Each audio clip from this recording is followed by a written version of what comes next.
Reka mbasuhuze kandi nabaha ikaze kuri mwe mwahisemo kubana natwe nk'ibisanzwe. Amakuru aba ari mashya niyo dukomeza kugenda tubagezaho umunsi ku munsi nk'uko mubimenyereye. Rero muri iyi minsi turimo turaganira ku kibazo cy'umutekano muke urimo uragaragara mu gihugu cy'abaturanyi cya Congo, aho imirwano imeze nabi hagati y'ingabo za Congo FDLR, FARDC, Mai Mai ndetse n'indi yose igiye itandukanye, aho intambara rero imeze nabi. Bari kurwanya umutwe wa M cyangwa se umutwe wa M23 cyangwa se M23. Ahangaha rero intambara imeze nabi rwose, abaturage batangiye kuva mu byabo ndetse amazu arasenywa, amatungo nayo arimo arahahurira n'ibizazane.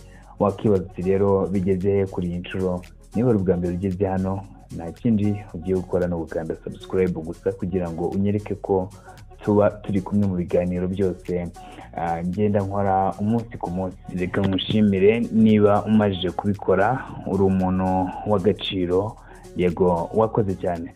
Reka tugarukeho inyuma gatoya tuganire mbere y'uko mbagezaho kimwe mu kiganiro cyangwa se bimwe mu biganiro umukuru w'igihugu cy'u Rwanda His Excellency Paul Kagame yagiranye na perezida wa Afurika y'Epfo. Reka mwibutse ko ku munsi w'ejo aribwo haje gutangazwa ko aka gace ko muri Goma kafashwe n'umutwe wa M23 cyangwa se uwite M23, nyuma y'uko yari imaze gukubita inshuro haba leta ya DRC Congo cyangwa se n'abo bitwa ko babafasha haribo Mai Mai, FDLR, M23 ndetse n'indi mitwe igiye itandukanye. Nyuma y'uko rero bakubiswe inshuro na M23 yaje kuba yajya kuyobora aya matware. N'ubu tuvugana niho M23 iherereye. Ibi rero byaje kuba byagira ingaruka ku baturage baturanye na Petit de Barriere hano Rubavu, aho abaturage bagera kuri 5 baje kuba bahasiga ubuzima ndetse abagera kuri 35 barakomereka biturutse ku bisasu byarashwe na FDLR ubwo yarimo irwana na M23. Ibi rero byaje gutuma umukuru w'igihugu girana inama na perezida wa Afurika y'Epfo. Hari ibyo baganiriye, mbahaye ikaze. Reka twumve bumwe mu butumwa bwagiye butambuka muri iki kiganiro aba bakuru bombi b'ibihugu bagiranye. Mbahaye ikaze. Perezida Paul Kagame yaganiriye na mugenzi we wa Afurika y'Epfo Mite Ramaphosa. Uyu ni perezida n'ubundi wa Afurika y'Epfo, aho ibiro byatangaje ko abaperezida bombi baganiriye ku kibazo cy'umutekano muke uri kugaragara muri Repubulika Iharanira Demokarasi ya Congo, aho iyi ntambara iri guteza impfu. Twavuga ko hari n'abasirikare b'iki gihugu bagera ku 8 bishwe baguye mu mirwano barwanagamo n'uyu mutwe wa M23. Baganiriye iki rero? Baganiriye ko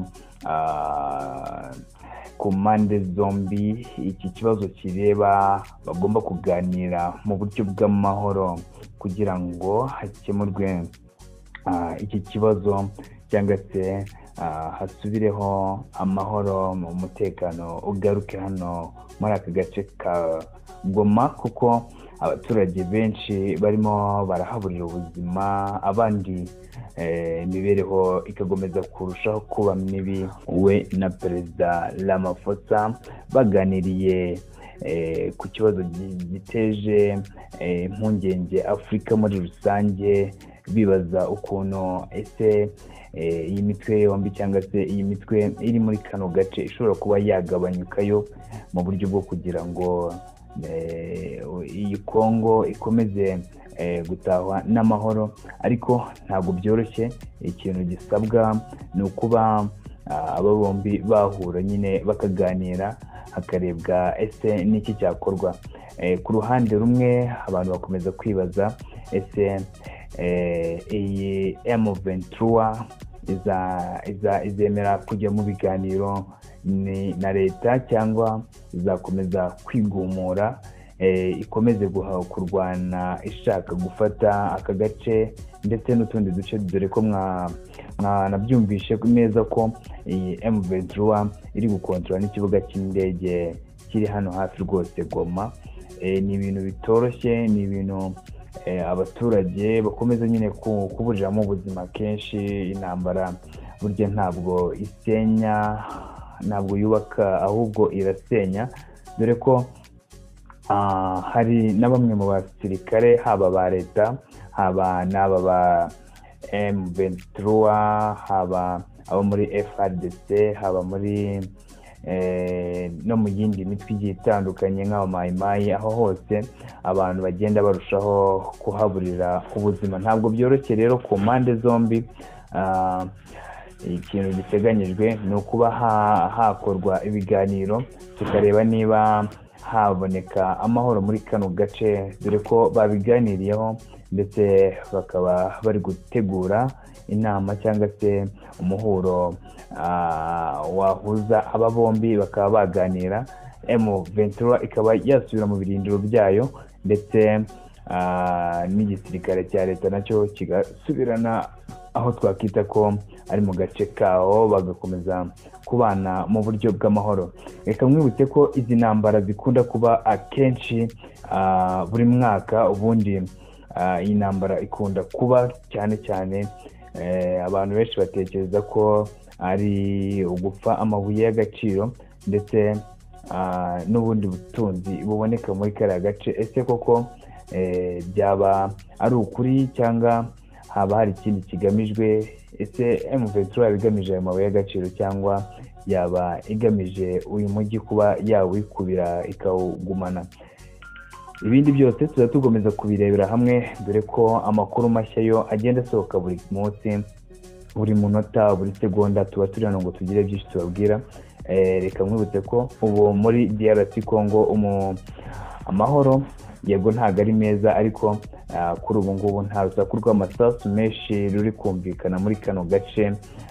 Bivuze ko hashobora kuba harimo bamwe mu batsinzwe cyangwa se bamwe mu bamanitse ibiganza cyangwa se amaboko yabo bakemera kuba baba batujeho. Ubu amahoro nubwo atari meza cyangwa se atari menshi, ariko uko byasa kose abaturage basa nkaho batujeho gato.